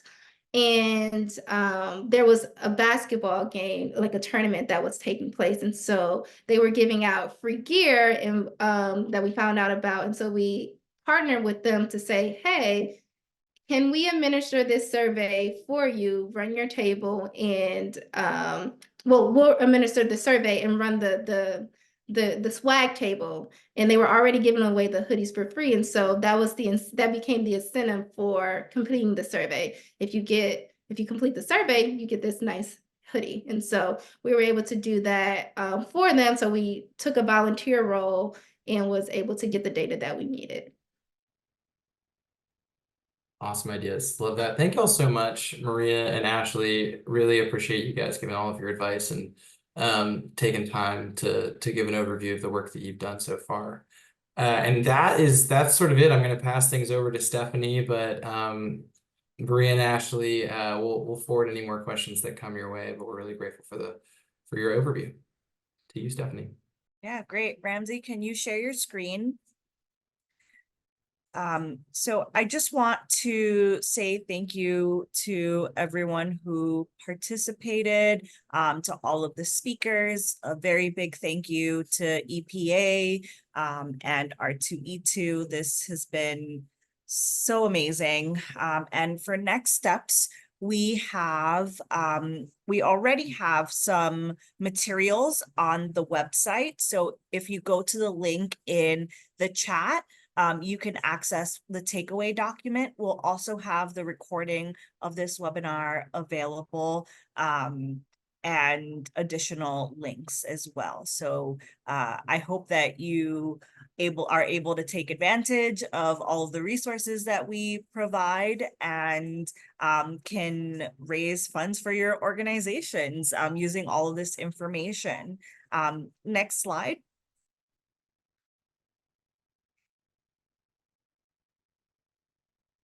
I just wanted to also show you the upcoming webinars. And Ramsey, if it's not there, maybe you can pull up the upcoming webinars just so that we can just highlight which ones we have upcoming next so you know what to look out for. So the next webinar will be taking place on July 16th, where we will be focusing on affordability and low-income home electrification programs. We have a lot more detail to come, so please stay in the lookout, continue to check the website, look out for your email. We'll provide more information soon. Taylor, would you like to say anything, or are we all good to go? No, we're great. Thank you all so much for joining us today, and thank you, Stephanie. Yeah. All right. Well, I hope you all enjoy the rest of your day, and we will see you at the next workshop. Bye, everyone.